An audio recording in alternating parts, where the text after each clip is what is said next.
Au niveau résidentiel, ce qui se passe au Québec, bien, on voit toujours cette progression-là qui se fait lentement, mais sûrement, en termes de volume transactionnel. Puis je vous rappelle encore, là, ici, les données sont incomplètes. On s'attend à quelque chose de similaire à Q2 là, en termes de volume. Au niveau des transactions, où est-ce que se passent ces transactions-là? Bien, c'est là que ça devient intéressant. Un grand volume se déplace hors de la CMM vers les autres régions du Québec. Donc, on a les autres villes, en fait, qui prennent de plus en plus de place. Puis les autres villes, là, je parle tertiaire, là, on parle de Granby, on parle de Drummondville, on parle de Saint-Jérôme à travers tout ça. La CMQ fonctionne plutôt bien, donc des coûts de terrain, des coûts de développement qui sont moins élevés. Et pour nous, la raison de cette migration-là, elle est assez simple, en fait. Donc, on est en quête d'abordabilité. Donc, ce que Francis nous parlait, les enjeux qu'on voit, ils sont clairs. À Montréal, les valeurs locatives sont très élevées. On est à 3 $ le pied carré. Les taux d'inoccupation commencent à monter de ce côté-là. Donc, les gens bougent pour de l'abordabilité. La pandémie nous a permis d'être un petit peu plus flexible de ce côté-là. Et on le voit. Donc, le développement se déplace dans les différentes régions au Québec. Et c'est ce qu'on voit en termes de volume. Là. Puis si on compare avec ce qui se passait au niveau industriel, bien là, on est rendu en 3e, voire 4e couronne là, en termes de volume d'acquisition. Les cantons de l'Est se développent beaucoup. Donc, des secteurs comme justement Granby, Cowansville, ce sont des villes où est-ce qu'il y a eu beaucoup de développement. Sherbrooke aussi, on va voir ce genre de choses-là. Le volume reste principal dans la CMM, mais il se déplace très, très, très clairement. Ensuite, vous voyez le détail, où est-ce que ça se passe, les transactions au niveau de la CMM. Là, donc, Montréal l'emporte, donc la majorité des transactions sont de ce côté-là dans les 12 derniers mois. Il y a une bonne répartition. Au niveau du côté de Québec, c'est principalement Québec, puis il y a des enjeux d'infrastructure du côté de Lévis, donc ça limite beaucoup les acquisitions de ce côté-là. Puis dans les autres villes, bien, on le voit, là, en fait, il y a Saint-Jérôme, beaucoup de développement de ce côté-là, Saint-Hyacinthe aussi. On a entendu parler de Rimouski là, dernièrement dans les médias. Donc, le développement, les acquisitions sont plus faites il y a 2 ans. Donc, aujourd'hui, c'est un petit peu plus tranquille avec la montée des mises en chantier qui sont de ce côté-là. Mais bref, vraiment un étalement, finalement, du développement qui se produit. Au niveau des prix médians, donc ce qu'on va voir pour les valeurs, là, c'est tout mixé, haute densité, basse densité pour l'ensemble du Québec. Mais les valeurs au pied carré des terrains, ça se concentre surtout du côté de Montréal et de Québec dans les grands centres pour les valeurs terrain. On va rentrer du côté de la CMM pour aller voir en fait un petit peu plus de détails sur les valeurs foncières.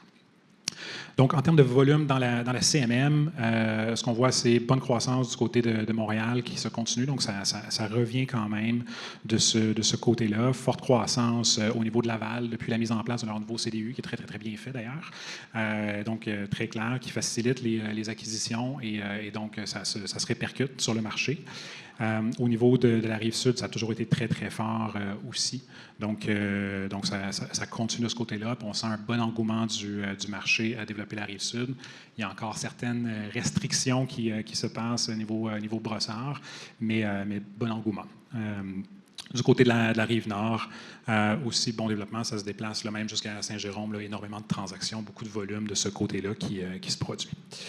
Donc, le volume du marché, bien, beaucoup à Laval, évidemment très à Montréal, mais on l'a séparé par arrondissement pour que vous puissiez voir. Étonnamment, il y a beaucoup de volume transactionnel qui se passe dans Ville-Marie. On n'a pas la même lecture du marché, nous et ces personnes-là. Là. Donc, ce n'est pas un marché qui va être facile, tant au niveau locatif que point de vue du condo, compte tenu des valeurs. Là. Francis nous en parlait, il y a beaucoup d'absorption à faire, mais bon, les transactions, c'est des bons prix, donc évidemment, ça influe sur le volume. Mais tout commence à se développer, donc on voit des couleurs un peu plus foncées dans les deuxièmes couronnes là, qui sont là. Donc, le marché se répand dans cette fameuse quête de l'abordabilité qui est là et qui sera le nerf de la guerre pour les prochains mois et années. Au niveau des valeurs des différents terrains, donc en termes de pieds carrés constructibles pour de la haute densité, là, donc on va parler du 6 étages et plus, c'est toujours au niveau des arrondissements centraux, on va être autour de 80-100 $ de ce côté-là, le pied carré constructible. Les prix se sont assez bien maintenus. Quand on bouge en couronne, on va être, on va être du côté d'environ entre 25 à 35 $ le pied carré constructible, dépendamment où est-ce qu'on se situe. Les prix sont assez constants là, autour de Montréal pour ces valeurs-là, en termes de prix terrain au pied carré constructible. Pour les valeurs des terrains, à quoi ça ressemble pour la haute densité? On voit on voit tous les points en fait, des différentes transactions pour l'ensemble de la CMM. Et là, pour tous les acheteurs qui nous disent les prix des terrains baissent, c'est trop cher, ça baisse, ben non. Okay? On le voit très clairement, lentement, mais la ligne ici, elle est plus proche du 30 qu'ici. Les prix des terrains sont en train de monter. Donc, vous avez le graphique que je vous montre en termes de volume transactionnel au niveau industriel ici.